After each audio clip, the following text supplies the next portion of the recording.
వర్షాల రాకతో రాష్ట్రంలో వ్యవసాయ పనులు ముమ్మరమయ్యాయి. రోహిణి కార్తెలో విత్తనాలు విత్తితే పంట బలంగా వచ్చి దిగుబడి అధికంగా వస్తుందని రైతుల ప్రగాఢ విశ్వాసం. దీంతో తొలకర్లోనే విత్తనాలు పెట్టేందుకు అన్నదాతలు సర్వం సిద్ధం చేస్తున్నారు. రోహిణి కార్తె ముగుస్తూ ఉండటం, చిరుజల్లులు కురుస్తూ ఉండడంతో పత్తి విత్తనాలు విత్తే పనులను రైతులు ముమ్మరం చేశారు. రైతులు గత 5 రోజులుగా కురుస్తున్న చిరుజల్లులకు పత్తి విత్తనాలు విత్తే పనుల్లో నిమగ్నమయ్యారు. ముందుగా విత్తిన విత్తనాలు కొంతమేర మొలకెత్తితే పలుచోట్ల ఇంకా మాత్రం మొలకెత్తలేదు. అయితే ఎలాగైనా వర్షం వస్తుందన్న నమ్మకంతో అన్నదాతలు ఆశతో ఉన్నారు.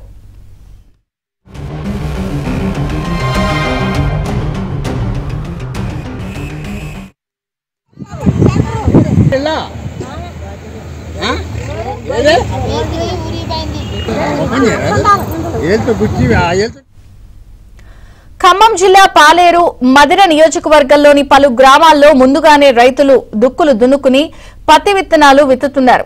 గత సంవత్సరం ఎక్కువ మొత్తంలో మిర్చి పంట సాగు చేసి నష్టపోయిన రైతులు ఈ ఏడాది పత్తి పంటపై ఎక్కువ ఆసక్తి చూపిస్తున్నారు.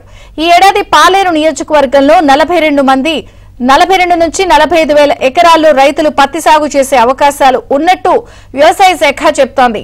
మదిర నియోజకవర్గం ముదిగొండ మండలంలో గతేడాది 12,000 ఎకరాల్లో పత్తి పంట సాగు చేయగా ఈ ఏడాది 15,000 ఎకరాల్లో రైతులు పత్తి పంట సాగవుతోంది.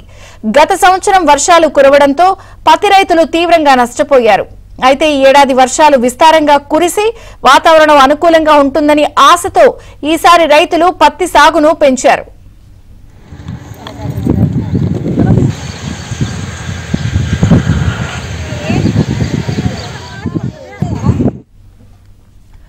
గతేడాది పాలేరు, మదిర ప్రాంతాల్లో మిర్చి పంటను అధికంగా సాగు చేసి నష్టపోయారు. దీంతో చాలా మంది రైతులు ఈసారి పత్తి, వరి పంటల వైపు మడుతున్నారు. వరి సాగుతో పోల్చుకుంటే పత్తి సాగు లాభదాయకంగా ఉండడంతో పాటు కూలీల ఖర్చు, పెట్టుబడి కూడా కాస్త తక్కువగా ఉంటుందని రైతులు అభిప్రాయపడుతున్నారు. సమయానుకూలంగా ఒక మోస్తరు వర్షాలు కురిస్తే చాలు పత్తి దిగుబడులు ఆశించిన మేరకు వచ్చే అవకాశాలు ఉంటాయని రైతులు అంటున్నారు. రోహిణి కార్తె ముగియనుండటంతో కురిసిన చిరుజల్లులకు రైతులు పత్తి సాగు ముమ్మరంగా చేపట్టారు. కొందరు రైతులు విత్తిన విత్తనాలు ఇంకా మొలకెత్తనే లేదు. దీంతో రుతుపవనాలు ముందుగా వచ్చాయని ఆశపడిన రైతులకు ప్రస్తుతం వర్షాభావ పరిస్థితి ఎదుర్కోవాల్సిన పరిస్థితి ఏర్పడిందని రైతులు ఆందోళన చెందుతున్నారు.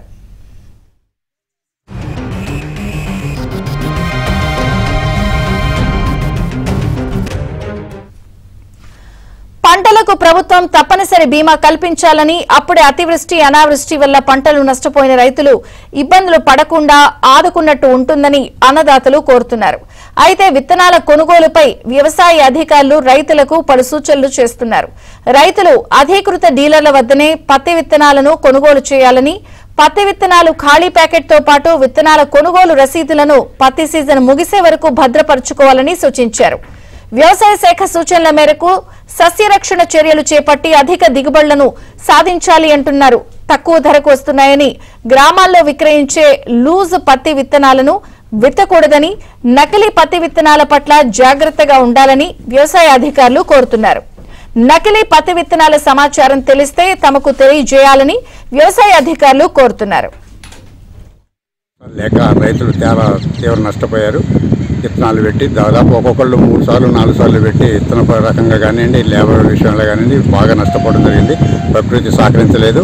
దాని తోడు మరి రైతులకి కొత్త గవర్నమెంట్ వచ్చిన తర్వాత నకిలీ విత్తనాలు అనే దాన్ని బాగానే అరికట్టడానికి చాలా చోట్ల ప్రయత్నాలు చేసింది. దాన్ని అట్నే కొనసాగించాలని చెప్పి రైతు సంఘం నుంచి మేము కోరుతా ఉన్నాను. అట్లాగే ఎరువుల ధరలు విపరీతంగా ఉంటున్నాయి. ఎరువుల ధరల్ని కంట్రోల్ చేయాలని చెప్పి, తగ్గించాలని చెప్పి మేము కోరుతా ఉన్నాం.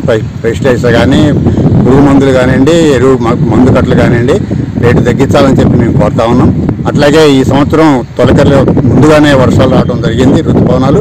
దానికి రైతులు కొంత సంతోషపడుతున్నారు. దాంట్లో భాగంగానే విత్తనాలు పెట్టడం బాగా చురుగ్గా సాగిస్తారు. దానికి రైతులకి గవర్నమెంట్ రైతు బీమా అనే దాన్ని అమలు చేయాలని చెప్పి, రైతుకి సహకరించాలని చెప్పి మేము రైతులను కోరుతా ఉన్నాం. ఈ సంవత్సరం ఋతుపవనాలు తొందరగా వచ్చినాయి అని చెప్పేసి పత్తి గింజలు నాటడం జరిగింది. అవి కూడా మొలక శాతం చాలా తక్కువ వచ్చినాయి. వర్షాలు కూడా అడపదడప జల్లులు, చిరుజల్లులతో సగం మొక్కలు మొలిసినాయి, సగం మొలవలేదు. ఈ ఆశించినంతగా మొక్క లేదు. మళ్ళా అంతా గడ్డి, కలుపు అధికంగా పుడుతుంది. పంట బీమా కల్పించి రైతులకి సకాలంలో పంట బీమా చెల్లించాలి. అందులో ఒకటి వర్షాలు, ఋతుపవనాలు, వర్షాలు వస్తాయని చెప్తున్నారు వాతావరణ శాఖ, కానీ ఆశించినంతగా వర్షాలు లేవు. అందుట్లో ఒకటి పంటలు కూడా మొక్కలు గింజలు మొలకెత్తడానికి చాలా మంది రైతులు వేశారు, ఇంకొంచెం మంది రైతులు వేసే పరిస్థితి ఉంది. అయినా వాతావరణం వస్తుంది, వర్షాలు అంటున్నారు, ఇంతవరకు వర్షాలు లేదు. ఈ ఎరువుల ధరలు కూడా ప్రభుత్వం గమనించి తగ్గించాలని ఇది కోరుకుంటారు.